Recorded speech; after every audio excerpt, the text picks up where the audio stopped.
everyone, and welcome to Free Spiritual Community. We are a community for addicts, loved ones of addicts, and spiritual refugees. We are breaking the silence of addiction. We're creating space for healing and recovery and spiritual connection. Just want to welcome all y'all here tonight. This is the last week that Ryan's on sabbatical, so he'll be back next week, and we'll kind of go back to our regular scheduled programming where I'm up here every 5 to 6 weeks or so, but Ryan will be back next Saturday. So a couple quick announcements. First things first, we have welcome bags out there on the front. So if it's your first time here, please grab a welcome bag. They have some fresh roasted wagon coffee, a little bit about what we do here at Free Spiritual Community, and then a little bit about what wagon coffee does. So please grab a welcome bag on your way out if it's your first time here with us. Next up, a week from today, so next Saturday, August 6th, we will have our free cafe grand opening. This is an all-day event, so it'll be 9 a.m. to 9 p.m. in this building. We're gonna have games, raffles, we'll be grilling burgers and hot dogs. We have Monty Ball, ex-Bronco Monty Ball. He's gonna be our keynote speaker that day. There's just gonna be a lot of great stuff going on. So please mark your calendars next Saturday. Ryan will be back bringing us service. It's gonna be a great night. So we'll see y'all next Saturday. You know, I'm gonna bring my buddy Chris up here with me, but you all know that the epidemic of addiction, it's running rampant. And this fentanyl crisis that we're going through it's no joke. And we lost someone in our community this week. Her name was Hannah. She was 25 years old. And she lost her battle to addiction due to fentanyl. And some of you know Tom and Connie Weinrich. And they were the generous people who donated our AC for us, and it was their daughter. So Rev Ryan next Thursday will be officiating Hannah's service in this room. And what we're gonna do, we're gonna take a moment of silence for Hannah, for her family, for Connie and Tom. And then Chris is gonna say a prayer for us. So let's take a moment of silence for Hannah.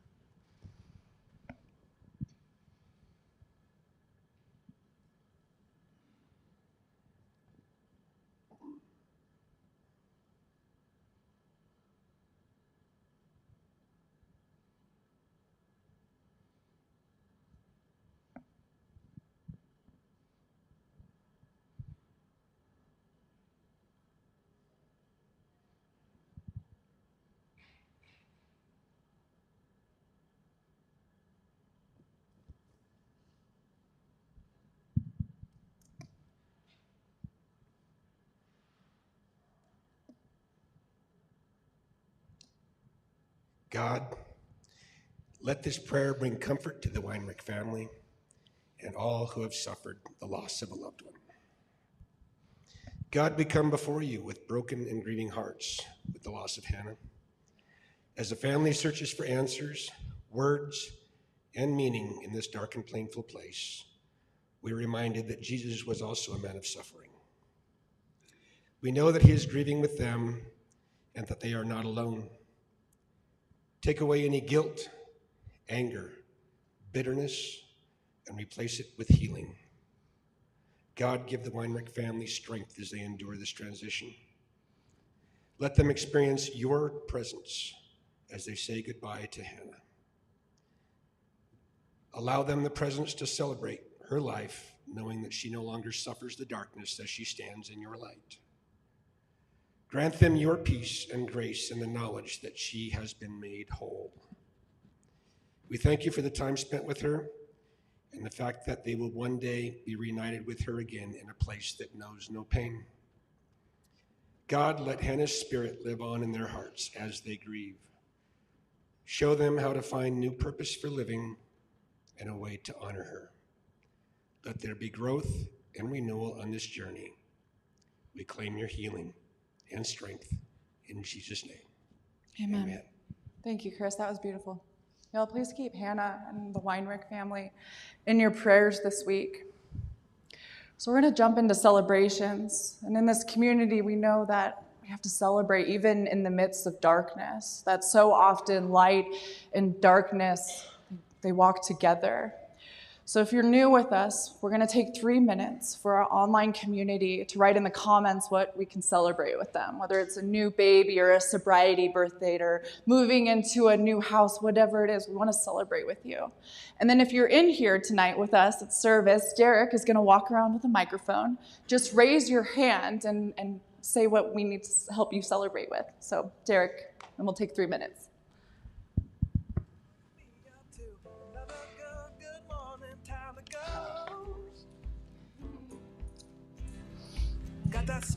My name is Jennifer. I'm an alcoholic, and I left my state of North Carolina just this past week. I just got here Thursday. I came here to this area because I want to start a new life and be sober and help encourage others as well. So I'm here to find God's purpose for my life.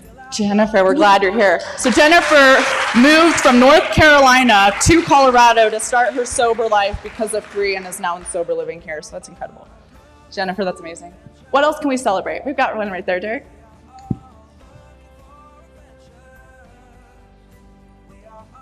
I'm Liz, and I have 8 months sober from alcohol Liz, today. Congratulations, 8 months sober. That's incredible.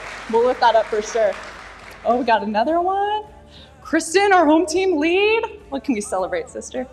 Well, I was going to celebrate softball, but I'm Kristen, and I want to celebrate. My sister Beverly is in town, and she was very, very instrumental and flew out here last April and took me back to Michigan to do rehab. So she's here for the weekend. Yeah. Beverly, we're glad you're here. Kristen, we're glad you're here. And we'll celebrate our sober softball league that we have at Free. That was great. What else can we celebrate with y'all? Oh, Dara's got one. Front row, Derek.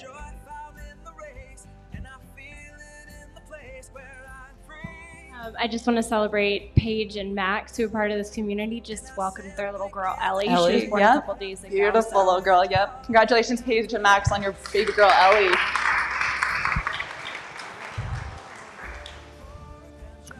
What else can we celebrate with y'all? Oh, Lance has got, this is going to be good. I feel it. Lance.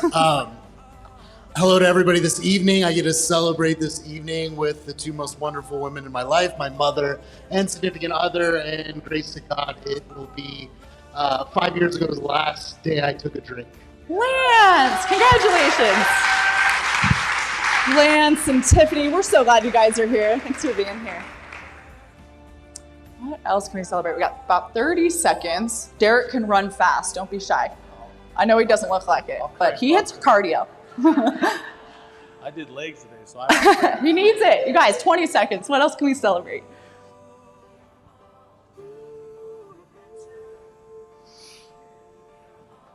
Nate's got one. Front row. Okay, it's going to take us out here. This is going to be good. I feel it. So, Nate, alcoholic. And I just heard Lance's name, which is awesome because I shared 5 years with him this month as well. So 4th of July. To see you here. 4th of July, you had 5 years. Yeah. I know, Nate. Congratulations. It's good to see you here. I think Kira's going to join me up here for some celebrations. That's something to celebrate. She's probably having about 5 anxiety attacks right now, but she's doing it. Y'all pray for her. Pray for me, please. Do you want to take the first one? You feel good about it? Yeah. All right. Ooh. Ryan Canaday. That doesn't sound familiar. I've been so grateful for this time of renewal leave. I've gotten good rest and good play, and I cannot say enough about all the leaders in this community who have truly stepped up in big ways. Love y'all, miss y'all, God is good. We miss you too. We're excited to have you back next week, Ryan. I'm really excited. It'll be great. All right, Stephanie. Oh, sweet Stephanie. I'm celebrating starting a new job as a caregiver for the elderly on Monday. Also so grateful for God's light in my life, guiding me every day. Miss you all. See you in September. She's coming in September? Yay, Stephanie. I'm going to celebrate that for sure. Have to say hi to you, too. Oh, man. We love Stephanie. Ooh. Tammy Canaday. Breck got his yellow bet in mixed martial arts today. He earned it working really hard towards personal growth goals over the last 3 months. Yeah, I saw the pictures. That little boy is crushing it. A yellow belt. Good job. Well, you did great. I'm so proud of you. Y'all give it up for Kira. That was really hard for her. Yeah, that's right. Thank you, Kira. Let it down. Okay, if y'all have been with us for a while, we have these letters to our addiction that we film. People in our community, maybe it's a loved one of a letter or someone's letter to the addiction. And so I just want to play Kelly's letter. We filmed this last summer, but it's a really powerful one. So here's Kelly's letter. My name is Kelly, and this is a letter to my loved one's addiction.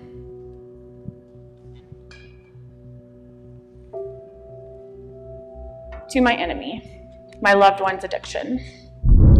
I hate you. I hate that you are a presence in my life and that you infiltrated my home and led an attack on my husband and on my marriage. For some time, you were like a mistress. There were 3 of us in my marriage, me, my husband, and his addiction to alcohol. And like a mistress, my husband was enamored by you, often putting you first above our family. This caused so much strife in our marriage, creating a toxic environment. You worked to erode the very foundation of us, our trust in each other, our happiness, and our love. Even when you weren't physically there, I still felt your presence, like a shadow in my home, and as an after image on my heart and mind. My husband could be doing so well, working his program, keeping you at a distance, but I would still feel you. I would become obsessed, looking for signs that you had returned to wreak havoc again. The fear of your potential presence would sometimes steal my joy and take away my ability to live in the moment. In a lot of ways, I felt responsible that I had allowed this mistress, an enemy, to be a part of my marriage. I felt stupid and ashamed for tolerating this treatment. Wasn't I a strong, intelligent, and independent young woman? How did I let this happen to me? How did I let addiction take such a strong hold of my family? Because of this, I tried to hide the reality of what was happening. I allowed my shame and guilt to impact my relationships with others by pulling away from them and lying to them about what I was going through. I even lied to protect you, addiction, because I thought telling the truth would somehow hurt and not help my husband. In this, you had some small victory. You had me separated and alone, easier to conquer. It prevented my husband and me from getting the help and support we needed for much longer than I would like to admit. I think what I really hate about you, addiction, is the fact that I hate you. I hate that you have been able to inspire such strong negative emotions that at times have made me spiral out of control as if I were the addict instead of the loved one. I hate that at times I even allowed these emotions to poison my feelings for my spouse, who, like me, was just your hapless victim. Instead of seeing my husband as this wonderful, loving man afflicted by you, a disease of the body and mind, my hatred blinded me to the man. I saw only you. And so when I raged against you and the evil you brought into my family, I was actually raging against the man, the victim. Afterwards, I would feel ashamed and beat myself up for not being a better, kinder person, one who could react with sympathy and understanding for the addict I love so much. Addiction, I have been the victim of my hatreds towards you as much as my husband has been your victim physically. This has made you my enemy. And while I cannot say that I will ever completely be able to love my enemy as Jesus commanded, I can be grateful for the lessons you have taught me and the deeper love I now have for my husband and myself. I have learned that I can love the person and not the person's actions. That goes for me and my actions too. I can see you for what you truly are, and I can separate you and your influence from the actual person. In this way, you have taught me the best lessons in unconditional love, compassion, empathy, and forgiveness. I can love and forgive myself and others. I can be thankful that you have revealed that I am capable of such strong hatred and negative emotions. This has given me an awareness of my own character defects and flaws. It is humbling to see the worst in myself. But without you, I think I could have pretended I didn't have these flaws at all, that others needed fixing. While this lesson has been painful to learn and continue to relearn, it has given me the opportunity to focus my energies on the work that I can do to improve myself. This is a lifelong skill that I am grateful to practice, and I do need to practice. Most of all, I think I can learn to love you, addiction, as my enemy because of the faith you've inspired in my husband and in me. Your efforts to tear us down, to make us feel alone, to hurt us, and to turn us against each other actually forced us to both turn to God. I have had the pleasure and true joy of watching my husband overcome his doubts and struggles with faith as he works away from you and toward something more powerful, belief in God. For me, I have always believed in God and his presence in my life. However, I never truly learned how to lean on him until you. I never actually used God as my refuge and my strength. I would muscle through based on my own sheer willpower. But because of you, I learned I need something more than myself or familial support. I need the strength of a higher power. For that lesson, I am so grateful to you, and I will forever cherish and continue to nurture my relationship with God. I will not take it for granted again.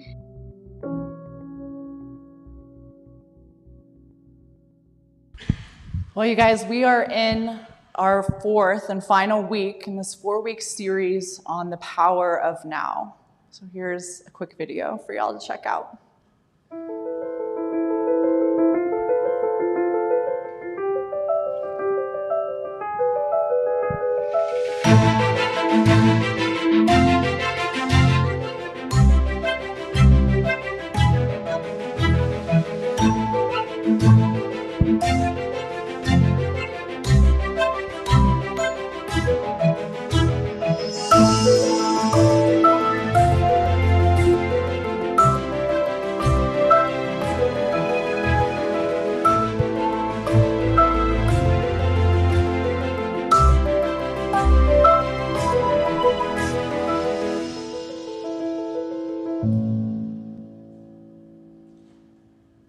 I remember that day last summer that we filmed that video with Kelly. We were at our old location off Arapahoe and I-25. Danny Colella, our digital content director, he had a stool ready in front of our green screen and all his fancy video equipment up.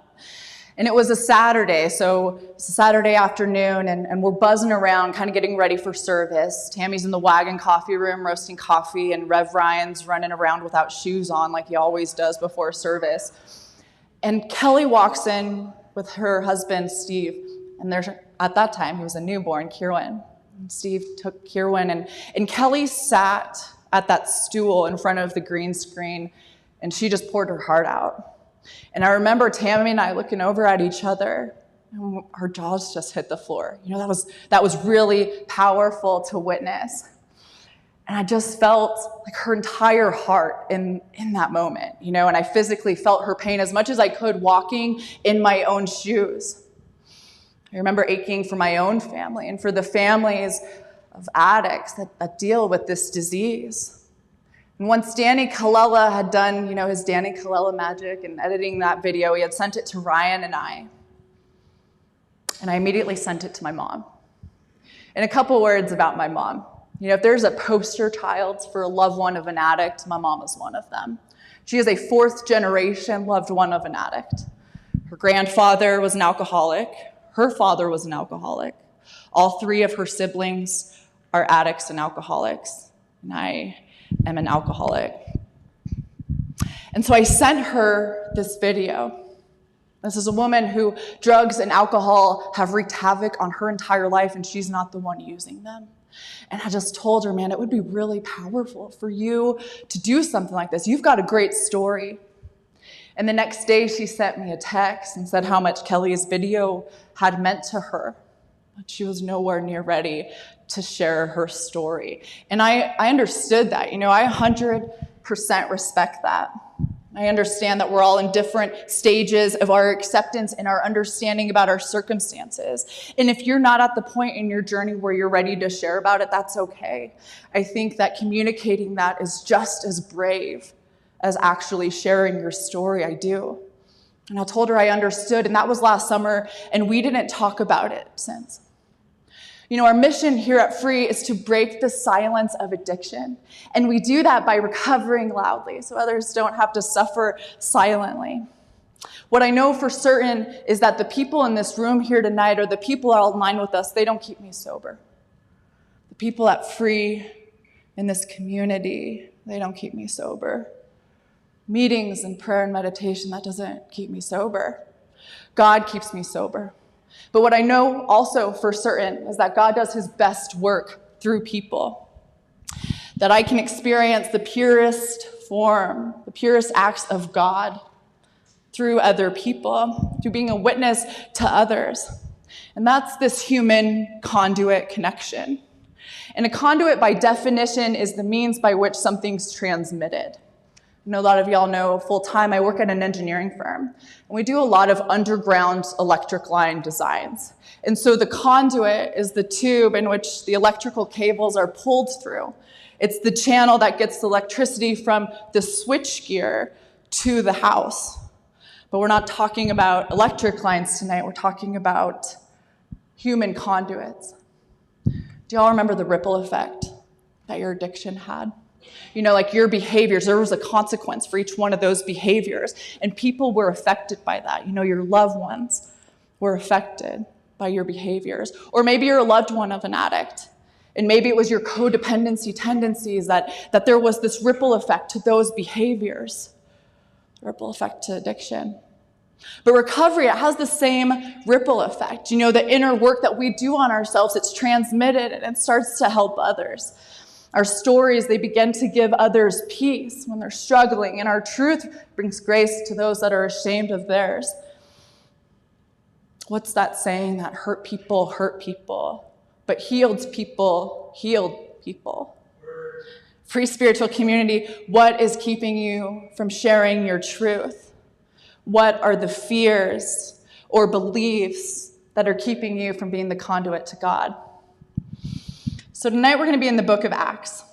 Now Jesus is Jewish, and he is speaking to mostly Jewish followers in the book of Acts. And he's telling them that he is soon going to leave them. They're going to have to leave their Jewish homeland and get out of their comfort zone. And they're going to find themselves in the furthest corner of the earth. And what's interesting is this happens in Acts chapter 1. And then in Acts chapter 8, we get to Acts chapter 8, and the disciples, they still haven't moved. They're still in Jerusalem. So 7 chapters later, and the disciples have made 0 headway. So it's not until the end of the book of Acts that we see that the Apostle Paul has finally made it to Rome, which for a first century Jew would absolutely be the furthest corner of the earth. And there, Paul is welcoming people, and he's being in community, and he's talking about the kingdom of God. And so what's the running theme in the book of Acts? It's this. It's the message and the movement. It can't be contained in one location with one group of people. And that's good news. The good news of the possibility of good life, of new life. The good news of God wanting to rescue a broken world. It will spread from the known to the unknown, to Jerusalem to Rome. And the story begins with Jesus handing things off to his followers. And he says, you're going to have my power. You're going to have a power greater than you, within you. And you're going to go out and you're going to be a conduit to God for others. And the disciples, this is how they respond to this good news. They just stand there and they just stare at an empty sky. They don't do anything. They're just twiddling their thumbs. So whenever we have an opening scene like this, we have to ask, how did the story get here? You know, like how did we end up with the disciples, the followers of Jesus, just standing and staring up at an empty sky? Well, the story, it begins in Jerusalem. And this story is post-Easter and post-Jesus' resurrection. So he spends a few last days with his disciples and his followers, and he's having a final conversation with them. And he's telling them that he's leaving, but they'll have this power that's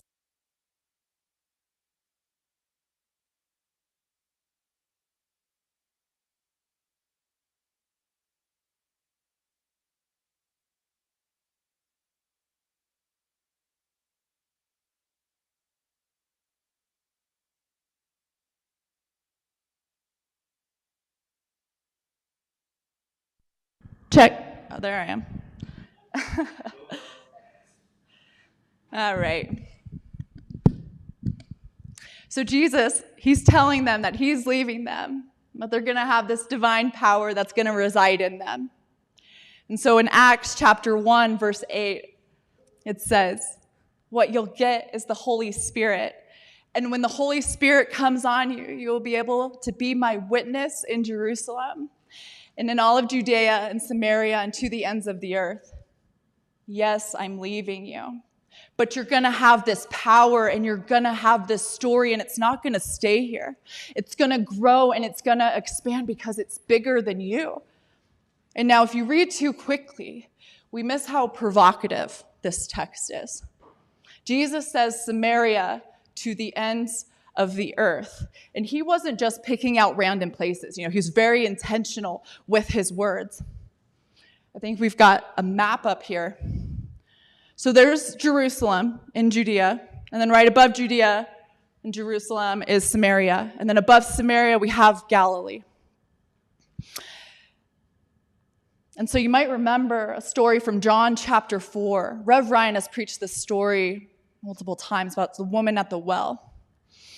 And so Jesus was in Jerusalem and then the Judea area, and he wanted to go through Samaria instead of taking the gray route, which is what the disciples wanted to do. He wanted to take the green route and go straight through Samaria, which is a big no-no. And I'm sure the disciples, they were just like, Jesus, what are you doing? You're not supposed to travel from Judea to Galilee by means of Samaria. No, we got to go around the Jordan River. Like we can't cut through Samaria.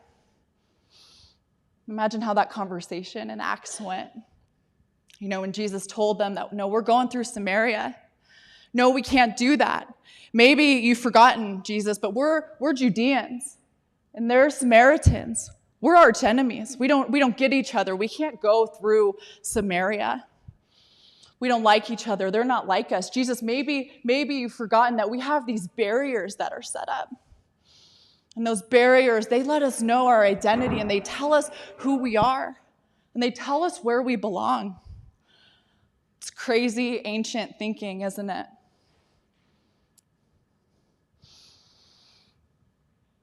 Jesus. Man, wait a minute. We can't go that way. You want us to watch Fox News and MSNBC? We can't do that. That's not how the world works. You want us to root for the Denver Broncos and the New England Patriots? We can't do that. That's not how the world works, Jesus. And I can just hear Jesus responding. And he's just saying, you guys don't get it. God's doing a new thing. There's no longer Jew and Gentile or male or female. There's no longer this addict or alcoholic. There's no black or white or purple or brown. We're doing this new thing. None of that matters. We're taking down these barriers. Why do I speak of the human conduit connection? The disciples, the ones Jesus is telling, you're going to go out. You're going to have God's Spirit within you. These are the ones with the past. They're the ones with the poor track record. They're just these very normal, flawed humans. But Jesus is saying, yeah, I still want you. Your truth matters. Your story isn't meant to be contained in one place. Your story is meant to move mountains. And it's, these disciples, they're just staring up at an empty sky. They're just twiddling their thumbs. They're not doing anything. And it's almost like the author of Acts comes along and says, what are you guys doing? Why are you standing here? Don't you have people you can be helping?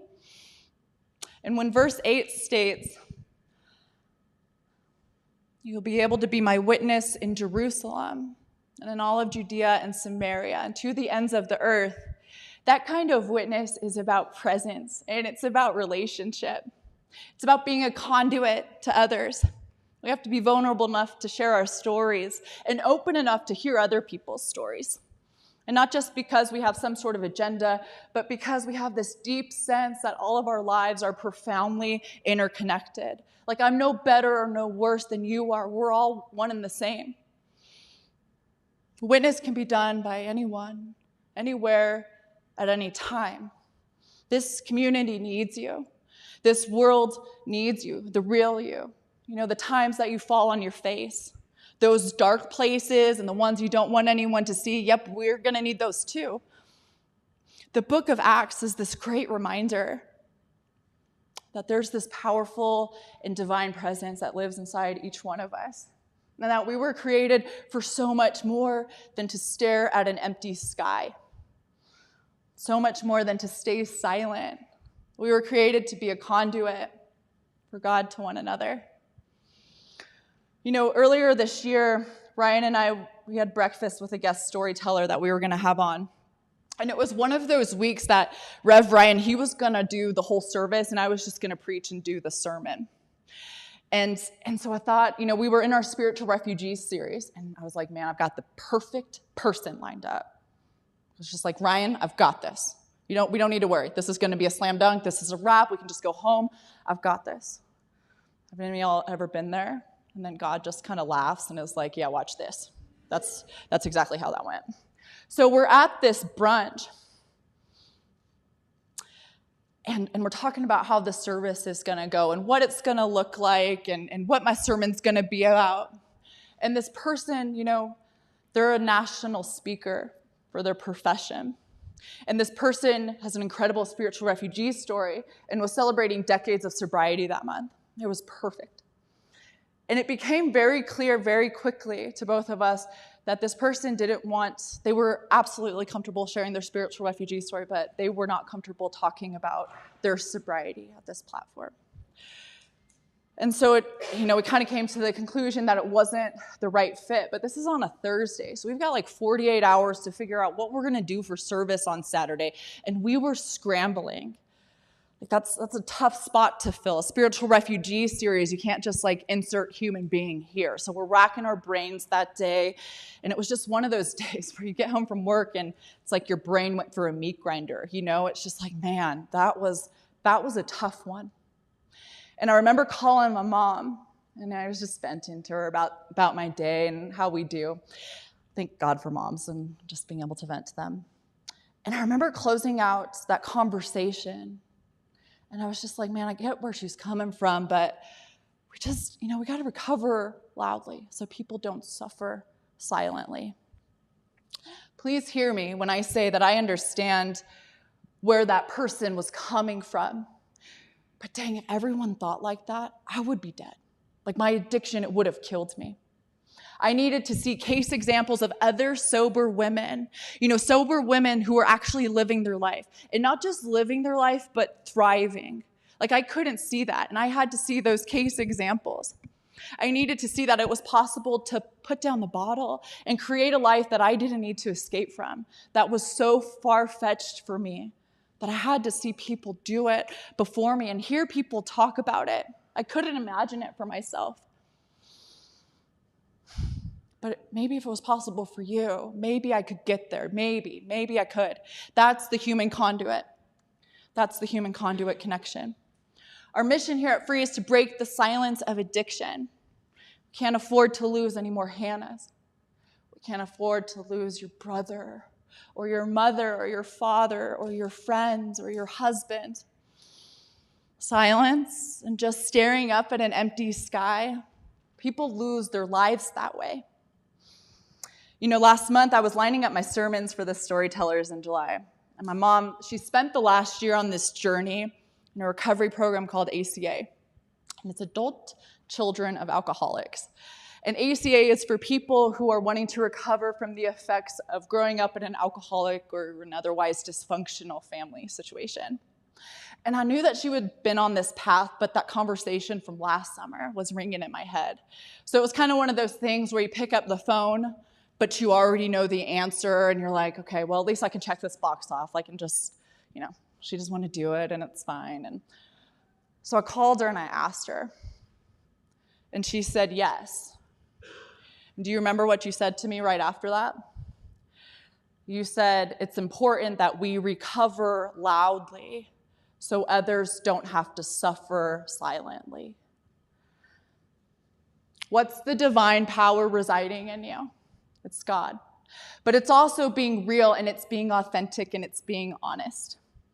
Because in that raw, authentic honesty, we inadvertently, almost accidentally, become the conduit of God for another person.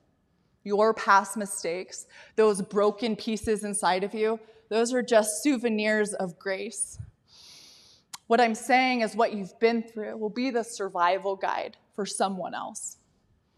Maybe today, being a conduit isn't this grandiose act. Maybe today, just being a conduit is picking up the phone and checking in on someone. Maybe today, it's just telling someone, yep, me too, I've been there too.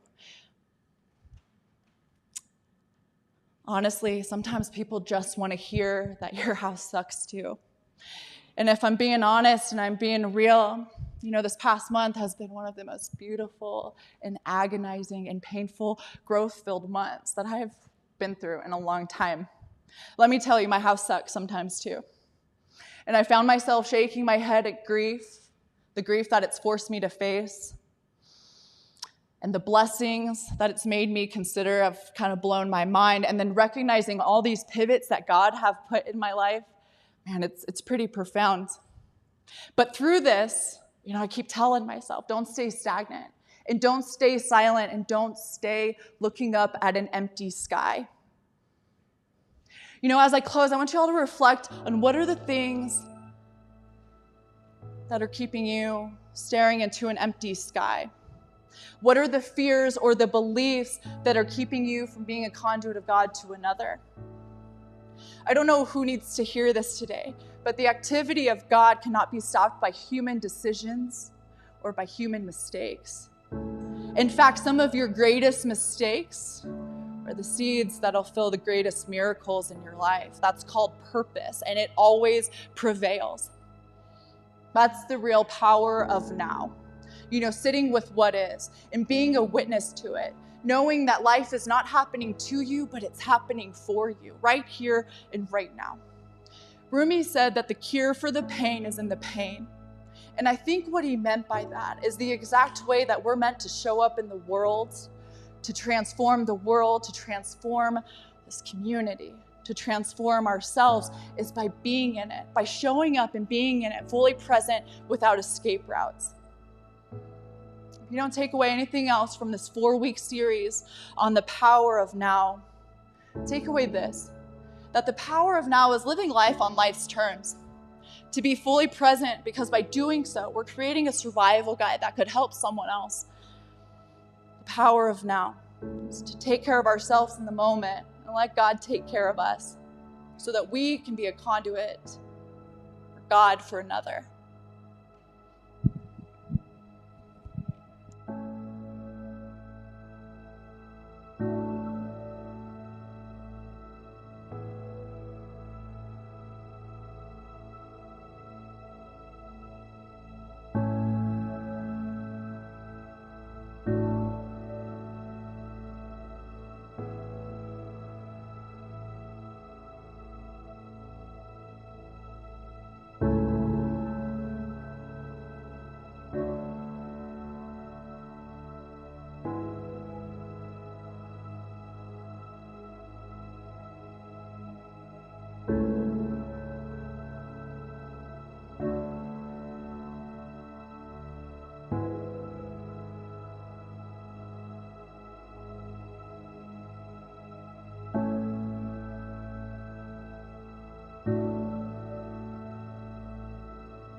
Hi, Mom. I'm really glad you're here. Do you need help?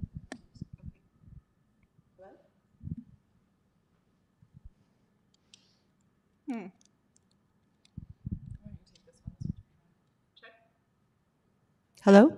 Oh, there I am. Hi, Mom. How are you? Hello. I'm good. Good. I'm really glad you're here with me tonight. Thank you. So I want to start with your ACA. Well, lead me up to your ACA journey, and what experiences led you to seek out ACA? Well, as you mentioned, I came from kind of a long line of alcoholics and addicts, and not only was my father a pretty serious alcoholic and sort of a chronic cheat on my mother over the course of their 28-year marriage, but both of his parents were alcoholics. My grandmother, who I never knew, actually died of cirrhosis of the liver, so there was a lot of that in my family. And for a variety of reasons, I had been estranged from my father for about 8 years when he died. And when that happened, there was a lot of sort of memories that started coming out in weird ways about my childhood and things that had happened. And they weren't necessarily things that I'd forgotten. They just were things that I hadn't thought about in a really long time. And some of them were very scary. And Yeah. I started seeing a therapist at that time. And after about 2 years, I've been in therapy for about 2.5 years. So about 2 years into that, and my therapist has been great and very helpful, but I just was feeling like I'm still very lost and I'm still not understanding a lot of this. And he had mentioned to me a couple of times about ACA, so that's kind of how I found that. So tell our community here tonight, and for those of us online, what is ACA? What does that mean? The ACA stands for Adult Children of Alcoholics and Dysfunctional Families. So, it's really kind of a mix of people who feel like myself, who come from backgrounds where we weren't necessarily the addict or the alcoholic, but we're sort of exposed to a lot of those behaviors, and there's a lot of those behaviors that kind of come out in ways that it's pretty hard to understand. I think some of the things that happened to me and some of the decisions that I made, especially early on in my life, I recognized that there was a lot of not good things in those decisions, but I wasn't really putting together how that those decisions were really driven out of some experiences that I had as a child, and I really needed to kind of dig into some of that and look at that. Yeah. What have been some of your greatest lessons that you've learned from ACA? I know you talked about was it really that bad, and unpacking this syndrome of, was it really that bad for me, and this comparative suffering that you talked about. Can you speak to that a bit? Yeah, I do want to touch on the video that you showed earlier. Yeah. So when you came over the other day and we were talking about that and you mentioned it, I didn't even know what you were talking about. I'd forgotten all about that video that you sent me. And then it kind of came into vision a little bit, and I remember exactly where I was and exactly where I was. The conversation that we were having. And it was a hard no for me. It was a hard pass. She was like, absolutely not. And your younger brother can probably attest to that, because we also had a conversation about that, and I was like, there is absolutely no way I'm ever doing that. And y'all, she's on stage tonight. Like, she's right in front of me tonight. That's right. So I don't know, some things were just kind of spiraling out of control for me. My therapy wasn't really getting me quite to where I needed to go, and I had been toying with ACA, and I had looked it up online a little bit and walked into a meeting and kind of took it from there. Yeah. So talk about the lessons that you've learned in ACA, and you talked a little bit about this comparative suffering that occurs, or this, was it really that bad, like kind of this deflection. Can you speak to that a bit? Well, I think for me, because like you, I am a local girl. I am a Jefferson County public school graduate. I grew up in a very middle class, normal family. We looked very normal from the outside. And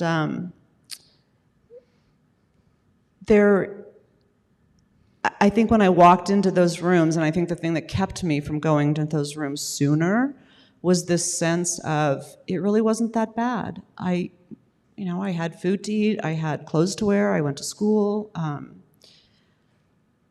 But my therapist one day said to me, there's really no need to participate in what Brene Brown refers to as comparative suffering. there's plenty to go around. There's plenty of suffering to go around. You don't really need to feel like your suffering doesn't matter and someone else's suffering does.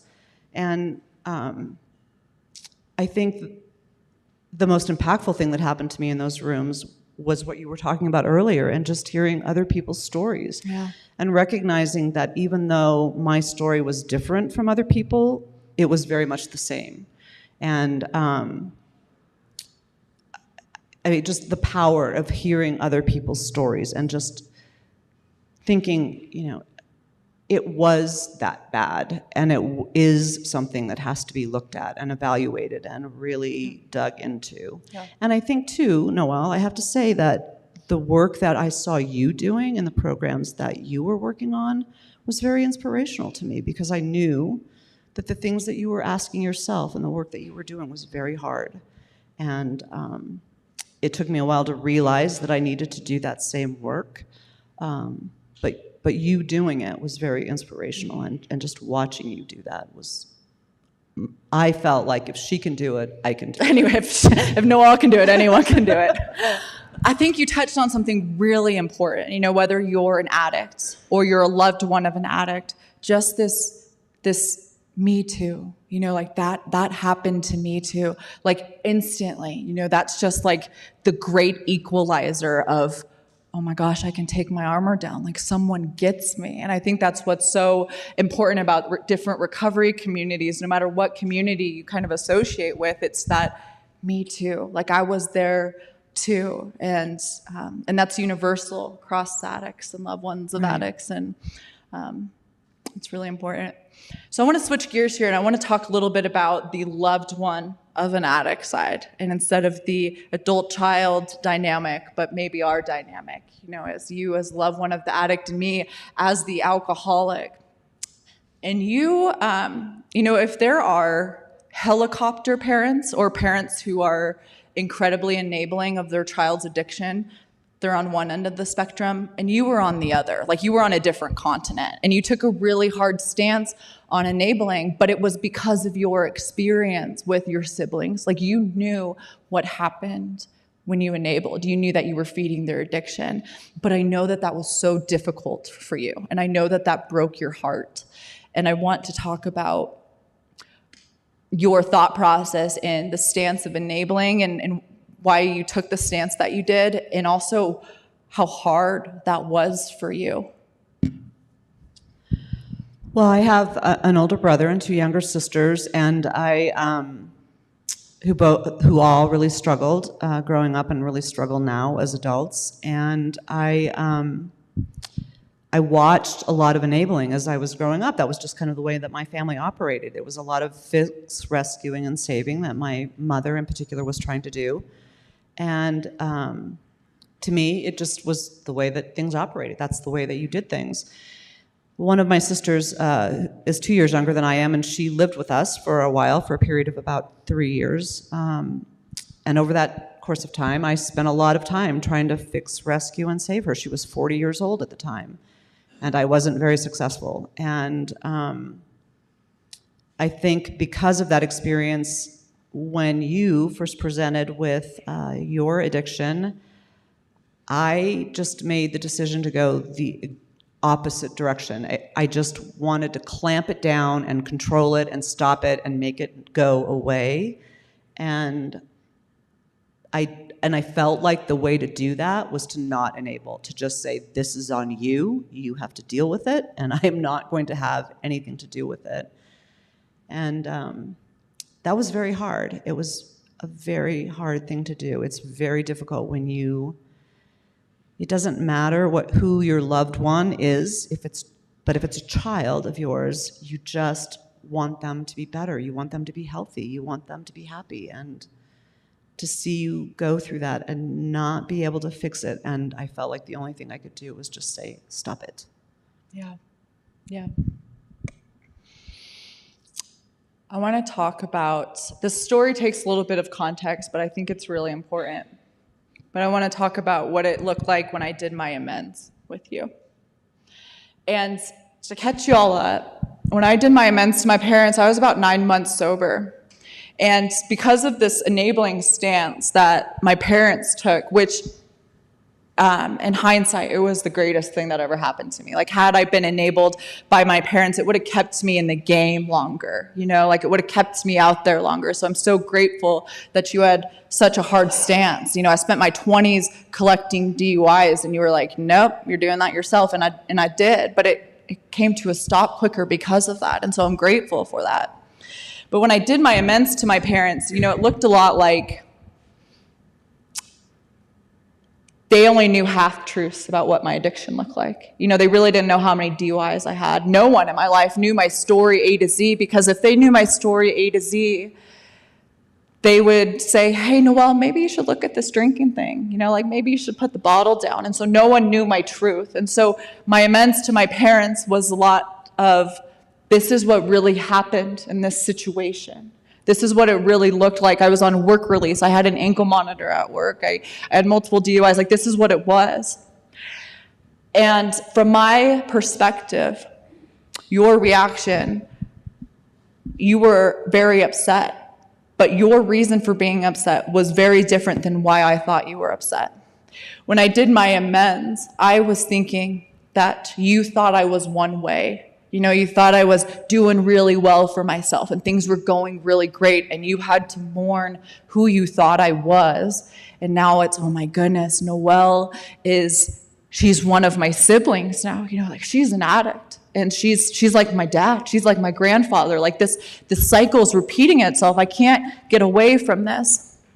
And I want you to talk about what actually that was like for you. Well, first of all, interestingly, with all of the addiction that I have rolling around in my life, I had never had that happen before. No one had ever done any sort of amends with me, and so I had zero understanding of what that was supposed to look like or what it was supposed to be like. So Noelle calls me the night before, and she says, hey... what not to do. Sorry? I said what not to do. She was dating someone at the time whose birthday was coming up. She said, hey, can I come over and borrow a couple of cake pans? I'm going to make this cake. I'm like, sure, no problem. And oh, by the way, I need like 15 minutes. Okay, no problem. So y'all are laughing. Stop it. Stop. All of you. So as you're laughing, you're probably aware that I was not really expecting what came next. And so she walked into our living room and sat across from my husband and I, and she had a paper that she started reading off of, and I will never forget this day, I don't think. I remember as she was talking, the visual in my head was like a slot machine. It was like all these spinny wheels were happening, and then it would stop on something for a second, and then it would spin, and then it would stop, and it would spin. And she would talk about all these events, and all I kept thinking was, wait a minute, that's not how that happened. I fixed that when it happened. We had the doctors, we had the therapists, we had the counselors, we did all the things that we were supposed to be doing. And what I was realizing in that conversation, or what I was feeling, is how much I had failed her, and how some of the things she told me that day, I had no idea were happening. And it was just, I know, and I could tell from your reaction and watching you across from me, that you were hearing it all as, she's judging me, I'm doing it wrong, I'm a failure. And really what I was feeling is, I'm the failure. Mm. This is my daughter, I'm supposed to protect her, and I didn't do that. And I spent a lot of time trying to shut down that. Like, I understood the cycle, right? And I was going to be the end of that cycle. And all of a sudden, I was faced with this person across the room from me telling me how seriously I had failed at stopping that cycle. And it was very painful. It was really hard to hear from you. You know, I think that's a lot about breaking the silence of addiction. You know, it's not just being honest with our stories, but also, you know, had we never had a conversation after that amends day about what that looked like? Like, had we packed it away? I would have walked away thinking I was a failure, and you walked away thinking you were a failure, and we would have both been failures and just hated ourselves for it, and we wouldn't have known. So I think it's important to just touch on that. That's also, breaking the silence of addiction and some of these repeated behaviors and patterns and this baggage that we carry as loved ones of addicts and as addicts ourselves. I do want to point out when you said that had I not acted and made the decisions that I made in treating your addiction the way that I did, maybe you wouldn't have made the decision to become sober as quickly as you did. But, there were also some really hard conversations we had about some of those behaviors of mine. And I remember when you were in college and really struggling, I was not your favorite person. We did not have a good relationship. I was running and gunning hard. Yeah, and so to hear you say that me clamping down when I did helped you get to where you are now sooner is wonderful for me to hear. But when you didn't feel that way about me, it was not so great easy. in my 20s. Yeah, got it. No, I 100% wholeheartedly believe that I would have had a couple more years in me had I had a bit more enabling, whether that was, financially or emotionally, and you just drew a really hard line, and it made me see what I was doing, that delusion a lot quicker than I would have otherwise. Well, and you called me one day after things were really, really, really unraveling a bit, and you asked me, you said, do you think I should stop drinking?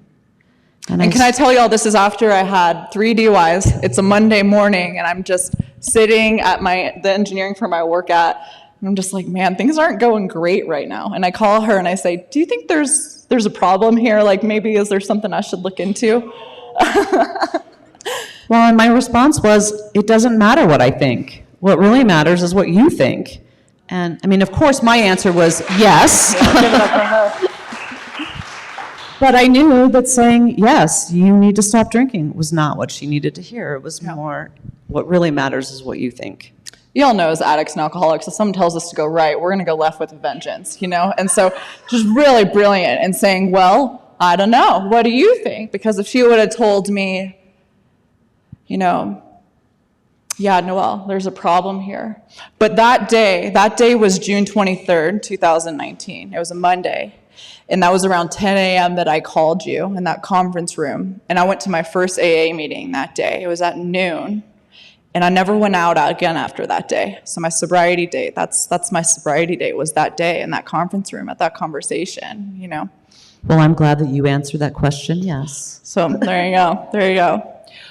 Mom, what is the word of hope, for the person out there tonight or online with us tonight, and maybe they're struggling as an adult child, or maybe they're struggling, they're a mother or a father, and their child is still out there. What is the word of hope that you would give them?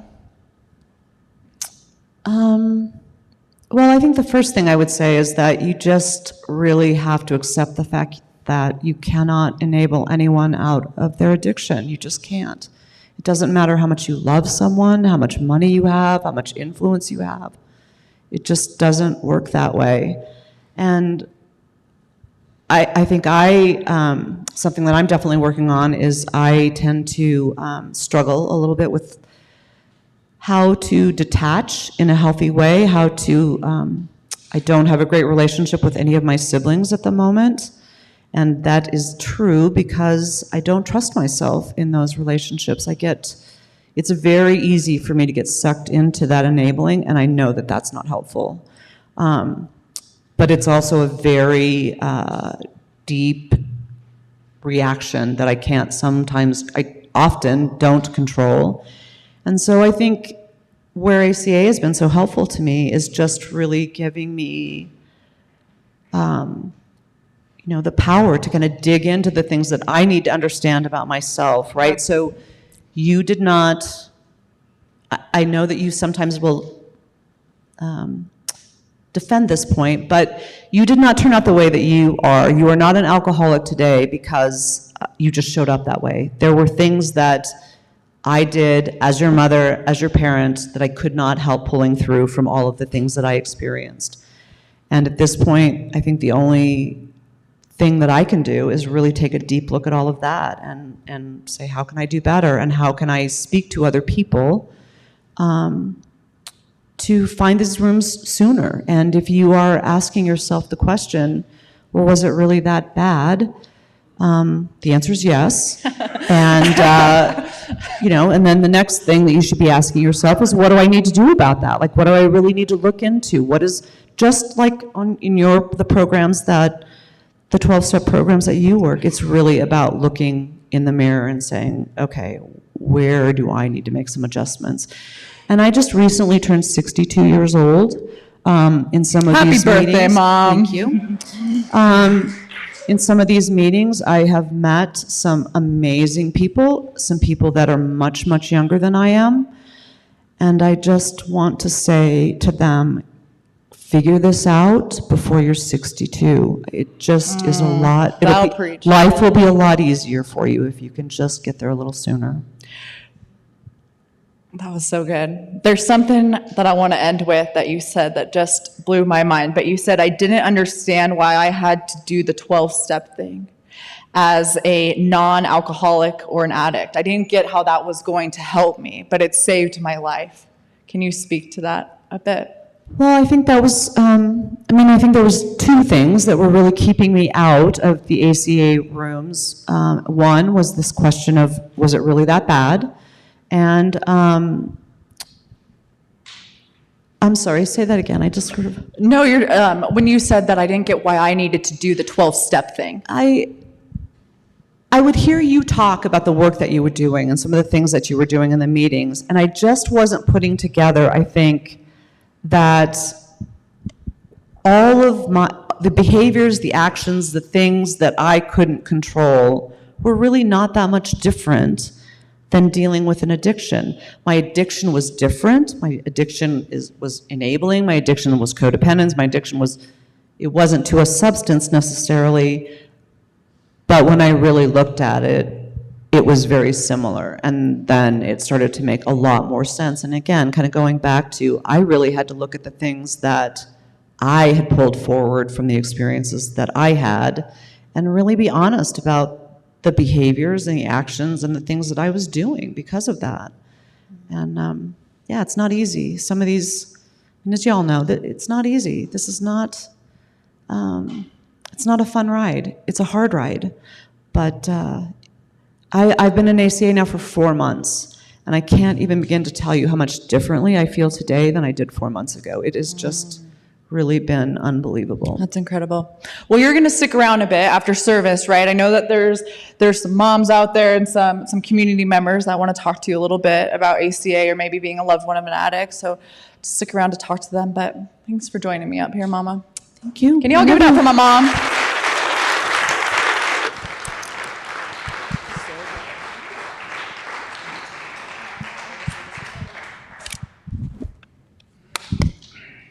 Can you all believe how good she did? And she wasn't even going to do a letter last year. No, she was up on stage. Aren't you all so proud of her? Yeah, go Mom. That's right. Well, y'all, similar to how we start out our service with celebrations, we close out with heartaches. Dodge the hard stuff. We want to pray for you and lift you up in your hard times. So whether it's, a relapse or a death, let us pray for you. So we're going to take 3 minutes. Our online community will comment what we can pray for them for. And Derek, again, is going to walk around with the microphone and just raise your hand and let us know how we can lift you up and how we can pray for you. So let's take 3 minutes.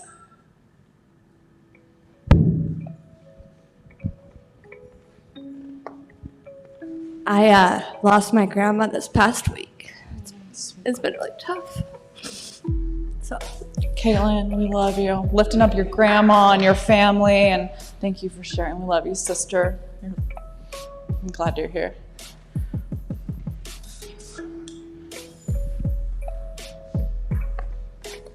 My name is Alyssa. I've just hearing you talk tonight, Noelle. My mom's probably the biggest part of my support system, and we lost my brother at the beginning of the year, and she's just been having a really hard time. So I would really just want to pray for her. Lifting up your mom, Alyssa, and lifting up all the moms. I love y'all. Thanks for sharing that, Alyssa. Hey, my name is Steven, and I just asked for everyone's prayers. I'm fighting the fentanyl addiction as well right now, and just it's getting better, but it's not over yet, and I could just really use the prayers, and thank you. My name is Steven. Stephen, I'm so glad you're here tonight. Thank you for sharing that. I was lifting you up and praying for you for sure. Thank you. Derek, I've got a couple up front.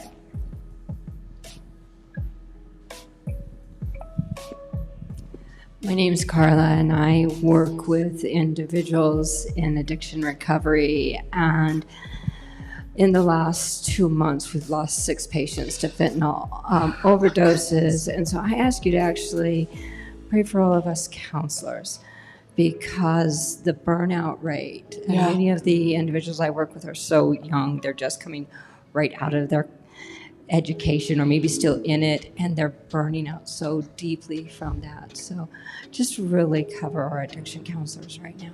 Carla, we're lifting up all the counselors on the front line. Thank you for sharing that. Jennifer, again, alcoholic. Of course, I'm celebrating the bravery that I had to come here, but what I didn't say is that I left my marriage because my husband didn't want a sober wife. He wasn't going to support me to get sober because he was losing his drinking partner, and we had only been married 13 months. So it's been very, very heartbreaking to decide to do this through a heartbreak, and there's been lots of tears. So I just pray and ask for healing quicker than later, even though I know there'll be a lot of growth to come from it. Your prayers. And I have no family here, but my family is supportive of what I'm doing. And I'm happy to have a new sober family here. Jennifer, we're glad you're here. Thank you for sharing. We're lifting you up, and prayers for healing hearts for you. Derek, are you joining me up here? Yeah. Glad to have you, buddy. Did I hear you do running and gunning in college too? Running and gunning. My mom was so proud. I know how you feel. So. Yeah. Y'all did it too. Don't even play. Y'all are laughing. You want to take the first one, Derek? I would love to. Okay. Mary Jane, prayers for my friend Julie and Ben, both dealing with cancer. Mary, we're going to lift up Julie and Ben. That's not easy at all. We ask for healing there for sure.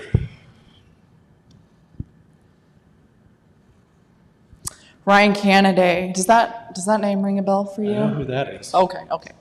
Continued prayers for the Reinwick family as they journey through grief of losing Hannah, and prayers for all those battling with this cunning, baffling, and powerful disease of addiction. We're lifting that up for sure. Praying for all the people who are out there struggling with addiction. And like Carla said, the counselors that are on the front lines of this fentanyl crisis, and the Weinrich family. We're lifting them up all week. Absolutely.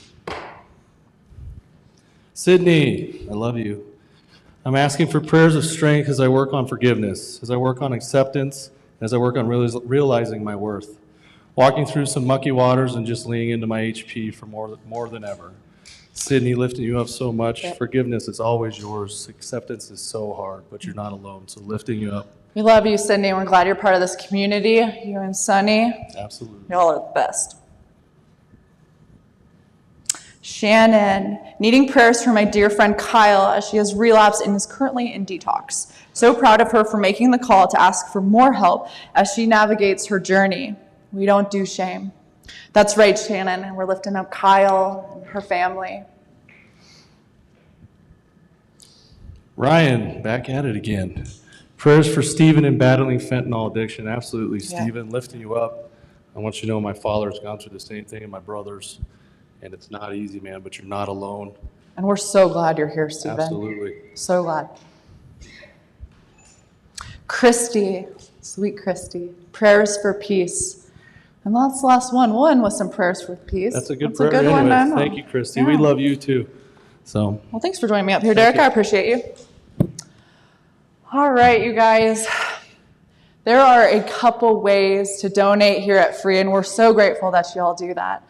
We have a couple giving boxes here that are appropriately named giving, and then online there's 3 ways to donate. The first is our free app. This is an app you can download. It's Free Spiritual Community. It has all of our messages on it, and there's also a way to give there.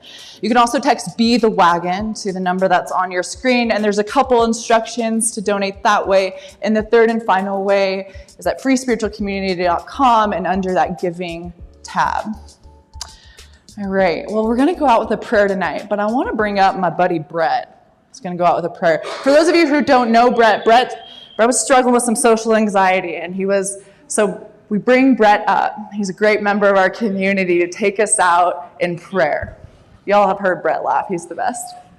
Hi. Hey, buddy. We're going to go out with the Lord's Prayer. We are. Whenever it starts with Our Father, who art in heaven, hallowed be thy name. Thy kingdom come, thy will be done, on earth as it is in heaven. Give us this day our daily bread, and forgive us our trespasses, as we forgive those who trespass against us.